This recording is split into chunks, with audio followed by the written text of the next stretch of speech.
মধ্যপ্রাচ্যের আকাশে আজ যুদ্ধের ধোঁয়া মিলিয়ে যাওয়ার আগে কূটনীতির মঞ্চে যেন নতুন নাটক শুরু হয়েছে। ইসলামাবাদের টেবিলে বসেছে আমেরিকা আর ইরান, দুই চিরশত্রু, দুই বিপরীত আদর্শ। বিশ্বজুড়ে মানুষ নিঃশ্বাস আটকে অপেক্ষা করেছে এক প্রশ্নের উত্তরের: শান্তি কি সত্যিই আসবে?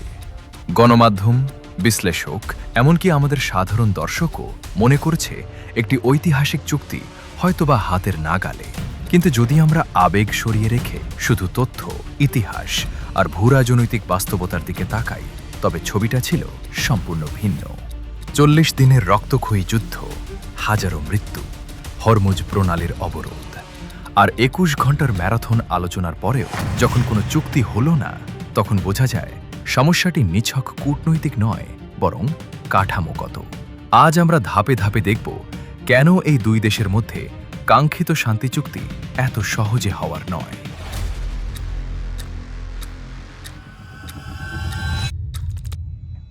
এক, প্রথম বাস্তবতা।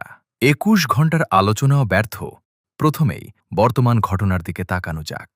২০২৬ সালের ১১ থেকে ১২ এপ্রিল পাকিস্তানের মধ্যস্থতায় ইসলামাবাদে অনুষ্ঠিত হয় ঐতিহাসিক মুখোমুখি আলোচনা, যা ২০১৫ সালের পর প্রথম সরাসরি সংলাপ।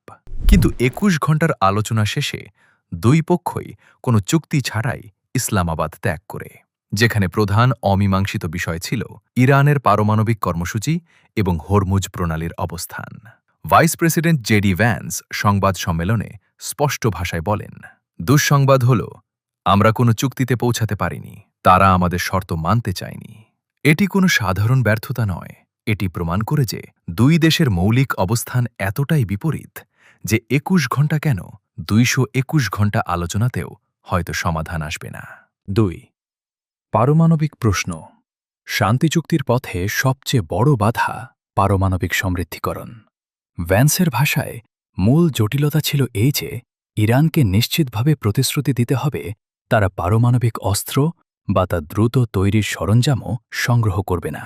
কিন্তু ইরানের অবস্থান ছিল একেবারে উল্টো।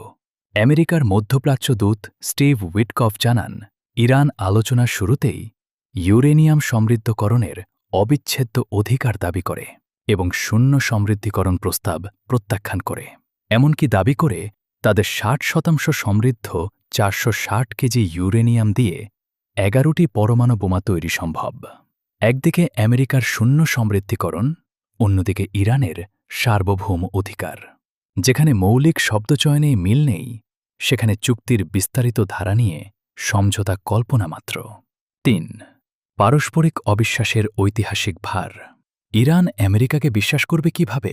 ২০১৫ সালের জেসিপিওএ চুক্তি বারাক ওবামার আমলে স্বাক্ষরিত হয়েছিল, যা ট্রাম্প ২০১৮ সালে একতরফাভাবে বাতিল করেন। সেই ক্ষত এখনও চলছে। জেসিপিওএর প্রধান আলোচক ওয়েন্ডি শেরম্যান বলেছেন, আপনি ইরানের সাথে একদিনে আলোচনা করতে পারেন না, এক সপ্তাহেও নয়। জেসিপিওএতে পৌঁছাতে প্রায় ১৮ মাস লেগেছিল। প্রাক্তন বিশেষ দূত রব ম্যালির ভাষায়, ট্রাম্প আবেগপ্রবণ ও খেয়ালি, যেখানে ইরানের নেতৃত্ব জেদি ও অনড়। এই দুই পরস্পর বিরোধী আলোচনার ধরন, একদিকে টুইটে কূটনীতি পরিচালনা, অন্যদিকে প্রতিটি শব্দ নিয়ে ঘণ্টার পর ঘণ্টা দর কষাকষি, একত্রে কাজ করা প্রায় অসম্ভব। ইতিহাস বলছে, যেখানে ১৮ মাস লেগেছিল সেখানে ট্রাম্প কয়েক সপ্তাহে ফলাফল চাইছেন, যা বাস্তবতা বিরোধী। ৪. অর্থনৈতিক দাবির অমিল। আর্থিক দাবির ক্ষেত্রেও দুই দেশ পরস্পর বিপরীত মেরুতে। নিষেধাজ্ঞা প্রত্যাহার এবং জব্দ সম্পদ নিয়ে আমেরিকা চায় পর্যায়ক্রমিক ও শর্তসাপেক্ষ মুক্তি। ইরান চায় সম্পূর্ণ নিষেধাজ্ঞা প্রত্যাহার এবং $৬ বিলিয়ন জব্দ সম্পদের তাৎক্ষণিক মুক্তি, যা চুক্তির পূর্বশর্ত হিসেবে উপস্থাপিত হয়েছে। বিষয়টি এমন হয়েছে যে একজন আগে দাও পরে নাও চায়, আরেকজন আগে নাও পরে দাও চায়। মৌলিক লেনদেনের ক্রম নিয়েই দ্বন্দ্ব, তাহলে চুক্তির রূপ কেমন হবে? ৫. সামরিক চাপ বনাম সার্বভৌমত্বের প্রশ্ন। টেবিলে যখন কূটনীতি চলে, মাঠে তখন বন্দুক করছে। আলোচনা ভেঙে যাওয়ার পর আমেরিকা ইরানি কার্গোজাহাজ আটক করে এবং ট্রাম্প হুমকি দেন, ইরান চুক্তিতে না এলে প্রতিটি বিদ্যুৎকেন্দ্র ও সেতু ধ্বংস করা হবে।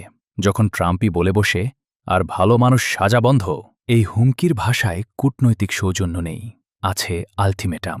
আর ইরানের মতো গর্বিত জাতি, যারা নিজেদের ৫,০০০ বছরের সভ্যতার উত্তরাধিকার বলে দাবি করে, তারা এই ভাষায় আলোচনা করবে না। সর্বোচ্চ নেতা খামেনি ইতিমধ্যে ট্রাম্পের প্রস্তাবকে অতিরিক্ত ও অযৌক্তিক বলে প্রত্যাখ্যান করেছিলেন এবং ট্রাম্পকে মিথ্যাবাদী ও উত্তর পাওয়ার অযোগ্য বলে ঘোষণা দিয়েছেন। যে নেতা প্রকাশ্যে প্রতিপক্ষকে উত্তর দেওয়ার অযোগ্য বলেন, তিনি গোপনে তার সঙ্গে চুক্তিতে সই করবেন, এটা মানা কঠিন। ৬. Israel factor. তৃতীয় পক্ষের ছায়া। শান্তি চুক্তি শুধু ইরান আমেরিকার দ্বিপাক্ষিক বিষয় নয়।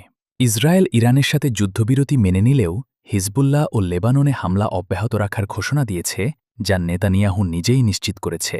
ইরানের প্রক্সি শক্তিগুলো, হিজবুল্লাহ, হুথি, ইরাকের মিলিশিয়া, যদি আক্রান্ত হতে থাকে, তাহলে ইরান কূটনৈতিক টেবিলে বসে শান্ত থাকবে কিভাবে, যেখানে ইরানের পাল্টা দাবিতেই রয়েছে আমেরিকা ইসরায়েলের হামলা বন্ধ, ভবিষ্যৎ আগ্রাসনের বিরুদ্ধে নিরাপত্তা গ্যারান্টি, যুদ্ধের ক্ষতিপূরণ এবং হরমুজ প্রণালীর উপর ইরানি সার্বভৌমত্বের আন্তর্জাতিক স্বীকৃতি। এই তালিকা দেখলেই বোঝা যায়, ইরান শুধু চুক্তি চায় না, চায় সম্পূর্ণ নিরাপত্তা কাঠামোর পুনর্বিন্যাস, যা আমেরিকা কখনোই দেবে না। ৭. অভ্যন্তরীণ রাজনীতি। দুই পক্ষেই কঠোরপন্থীদের দাপট। ইরানের ভেতরে আইআরজিসি এবং রক্ষণশীল শক্তি প্রবল। ইরানের কর্মকর্তারা দেশের ভেতরে অনেক বেশি কঠোরপন্থায় কথা বলছেন, যা থেকে বোঝা যায় সরকার নিজেই নিশ্চিত নয় যে কতটা ছাড় দেওয়া সম্ভব। অন্যদিকে আমেরিকায় ট্রাম্প প্রশাসনও কট্টর। সাম্প্রতিক এনবিসি জরিপে দেখা গেছে ট্রাম্পের অনুমোদন রেটিং সর্বনিম্ন পর্যায়ে নেমেছে। ৬৩% মানুষ তার কর্মকাণ্ডের বিরোধিতা করছেন। দেশে চাপে থাকা ট্রাম্প নরম চুক্তি করলে রাজনৈতিকভাবে দুর্বল হবেন। আবার ইরানের নেতারা ছাড় দিলে বিপ্লবের আদর্শ ত্যাগের অভিযোগে পড়বেন। দুই দেশের নেতারাই অভ্যন্তরীণভাবে আটকে আছেন।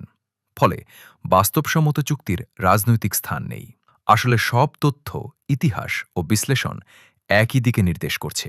ইরান আর আমেরিকার মধ্যে পূর্ণাঙ্গ, টেকসই শান্তি চুক্তির সম্ভাবনা নিকট ভবিষ্যতে প্রায় নেই বললেই চলে।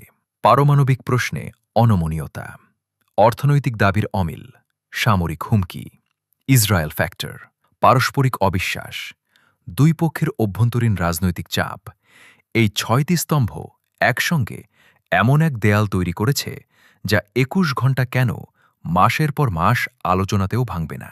যা ঘটতে পারে তা হল সাময়িক যুদ্ধবিরতি বাড়ানো, কিছু তত্ত্বাবধানমূলক সমঝোতা, অথবা একটি ভঙ্গুর শান্তি চুক্তি। কিন্তু পূর্ণ শান্তি চুক্তি না।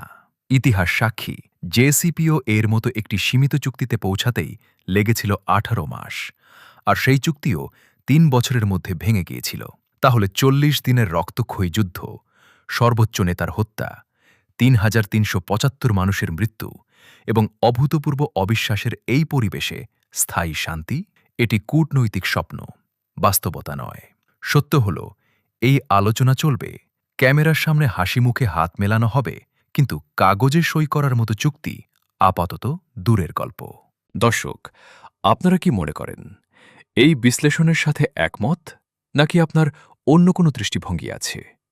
কমেন্টে জানান, সাবস্ক্রাইব করুন এবং এই টুয়ার্ডস রিয়ালিটি চ্যানেলের সাথেই থাকুন আরও গভীর আন্তর্জাতিক বিশ্লেষণের জন্য।